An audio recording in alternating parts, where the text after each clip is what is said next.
గతంలో తెలంగాణ ముఖ్యమంత్రిగా ఉన్న సమయంలో కేసీఆర్ దత్తత తీసుకున్న గజ్వేల్ నియోజకవర్గ పరిధిలో ఎర్రవెల్లి నర్సన్నపేట సర్పంచులు కాసేపటి క్రితం ఆయన్ను కలిశారు.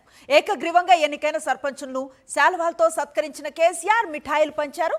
ఈ సందర్భంగా కేసీఆర్ ఆసక్తికర వ్యాఖ్యలు చేశారు. వచ్చేది బీఆర్ఎస్ ప్రభుత్వమేనని ఆశాభావం వ్యక్తం చేశారు. అన్ని కాలాలు మనకు అనుకూలంగా ఉండవని, కొన్ని కష్టాలు వస్తాయి, వాటిని వెరవకూడదని వ్యాఖ్యానించారు. తెలంగాణ పల్లెలకు తిరిగి మంచి రోజులు వస్తాయని, అప్పటి వరకు ప్రజలు అధైర్యపడొద్దని భరోసా ఇచ్చారు.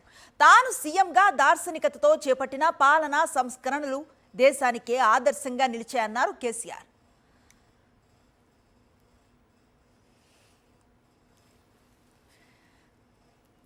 గతంలో తెలంగాణ ముఖ్యమంత్రిగా ఉన్న సమయంలో కేసీఆర్ దత్తత తీసుకున్న గజ్వేల్ నియోజకవర్గ పరిధిలో ఎర్రవెల్లి నర్సన్నపేట సర్పంచులు కాసేపటి క్రితం ఆయన్ను కలిశారు. ఏకగ్రీవంగా ఎన్నికైన సర్పంచులను శాలువాలతో సత్కరించిన కేసీఆర్ మిఠాయిలు పంచారు.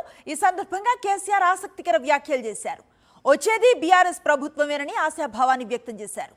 అన్ని కాలాలు మనకు అనుకూలంగా ఉండవని, కొన్ని కష్టాలు వస్తాయి, వాటికి వెరవకూడదని వ్యాఖ్యానించారు. తెలంగాణ పల్లెలకు తిరిగి మంచి రోజులు వస్తాయని, అప్పటి వరకు ప్రజలు అధైర్యపడవద్దని భరోసా ఇచ్చారు. తాను సీఎంగా దార్శనికతతో చేపట్టిన పాలనా సంస్కరణలు దేశానికి ఆదర్శంగా నిలిచాయన్నారు కేసీఆర్.